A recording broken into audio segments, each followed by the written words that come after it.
You ever have a moment when the world just stops cold and you realize nothing's ever going to be the same again? That's how it started for me. Right there in the middle of a marble hallway that echoed every sound like the universe was holding its breath, waiting for a punchline. Victoria Blackwell's voice gold as the tile, sharp as the heels clicking under her cut through the silence. "Can you explain why you're talking to my son?" She was every inch the queen of her own $40 million kingdom. But in that second, you could feel she was ready to defend her throne from anyone, especially me. Let me back up a sec. I'm Lana Santos, 34, usually invisible in this house, cleaning supplies in hand, blue apron on, doing the kind of work nobody ever notices unless I screw up. But I'd been here 3 months, quietly watching the world from the sidelines, just trying to pay my mom's hospital bills and keep my head down. Nobody here knew I used to be a linguistics professor, 3 universities, stacks of published research, all gone after life punched me in the gut and left me needing any job I could get. That day, I was just wiping the floor, humming little phrases in French and Spanish out of habit. Then Oliver, her 7-year-old son, quietly sat down beside me. He's got these blue eyes that don't miss a thing, though no one else seems to notice. Every doctor called him a lost cause, severe autism, nonverbal, locked inside himself. I'd seen those eyes before in a dozen kids everyone else had written off. So, when Victoria stormed in, heels like hammers, and ripped a book from his handset children's story in Italian, her suspicion was almost funny. "Where did this come from?" she snapped. "It's from the library, ma'am." I was reorganizing. I answered, trying to keep it together. "And you thought you could use my son as some kind of experiment?" she accused, eyes burning. "He doesn't speak, he doesn't learn." 3 specialists confirmed it. Right there, something in my chest flared, not anger, but that deep, quiet certainty you get when you've seen too many people underestimated. "With all due respect, Mrs. Blackwell," I said, holding my ground, "sometimes kids just need someone to speak their language." Victoria laughed, mean and dismissive. "You, a cleaning lady, are giving me advice?" "It wasn't advice," I tried to explain. "Just possibilities." Right then, Oliver looked up at me, eyes bright, and in perfect French, whispered, "Merci, madame." The silence after that was thick. You could hear the world rearranging itself. "He spoke French," Victoria said, almost stunned. "Children like Oliver aren't broken," I replied quietly. "They just speak a different language than we do." And for a split second, I thought maybe, just maybe, she saw her son as more than a diagnosis. But rich folks don't give up that easy, you know what I mean? The next morning, Victoria called me into her office, which was basically a museum of charity photos and contract trophies of her own righteousness. She started by saying yesterday was a fluke. "Oliver sometimes makes noises, nothing more. I want you to keep your distance," she told me. Zero interaction. In fact, she said, maybe I should stick to cleaning the basement.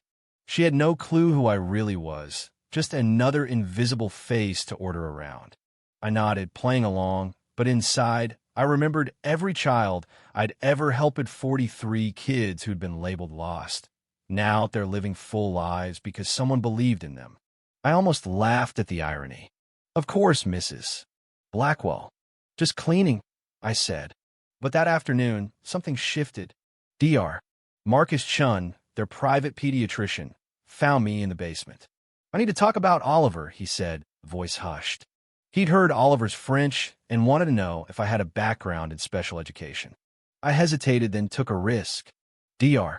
Chun, what if I told you I have a PhD in applied linguistics, specialized in cognitive development and multilingualism for neurodivergent children?" He stared, mouth open. "You're telling me you're a doctor?" "Columbia University," I answered quietly. "Life happens, doctor. Lost my job when my mom got sick, needed money fast." "And Oliver?" he pressed. "Do you think you can help him?" I didn't think I knew. Oliver wasn't severely autistic. He had selective mutism and high auditory sensitivity, shut down by a world that treated him as broken. I've worked with 43 kids like him, most of them now thriving. Dr. Chun gave me his card. "If you'll help him, I'll find a way to back you up medically. But it has to be discreet." That night, after Victoria went to her social club, I did something I hadn't done in years. I called my old department head at Columbia. James, it's Lana. I need my research files, the ones on selective mutism. He didn't hesitate. Said Harvard had been looking for me. My work still making waves.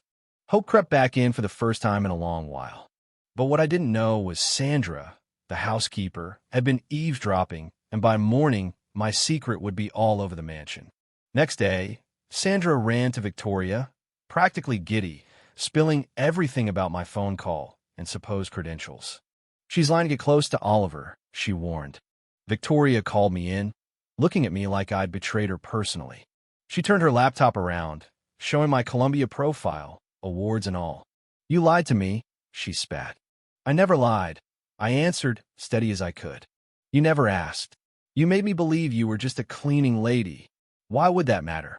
I shot back. You made it clear I was invisible.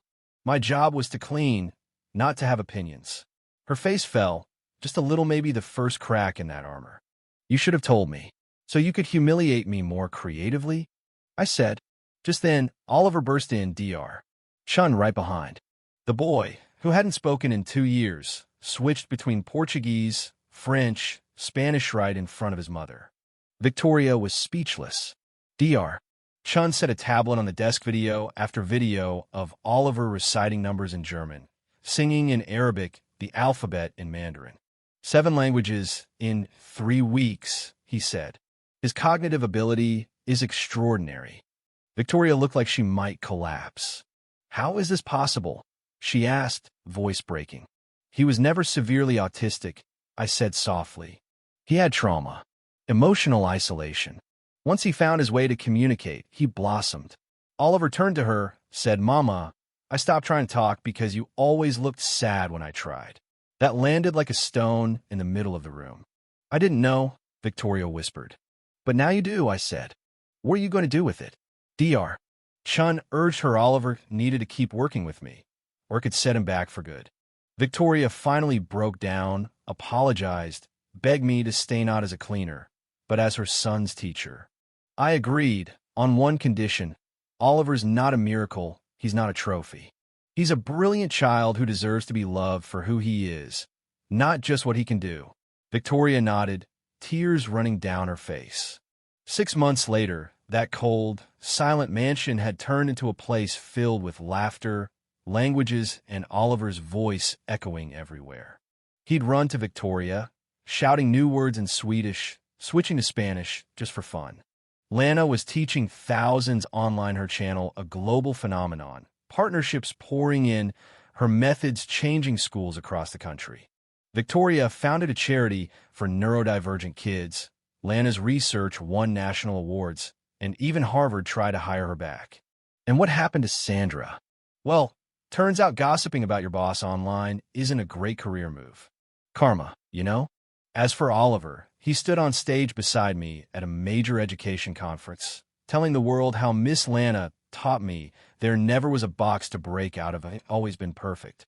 The audience rose to their feet, moved by a kid once written off, now fluent in 9 languages and teaching grown adults what possibility really looks like. In the end, this wasn't a story about defeat or revenge. It was about being seen, finally, for all you are. And if you ask me, sometimes the greatest victory is simply building something so beautiful that nobody can ignore even the people who tried to keep you invisible. So, let me ask you, what do you think? Was it right to break every rule, to risk everything, just to give a child his voice back? Share your thoughts below. Is justice about proving others wrong, or about making the world a little more right for someone who needs it most?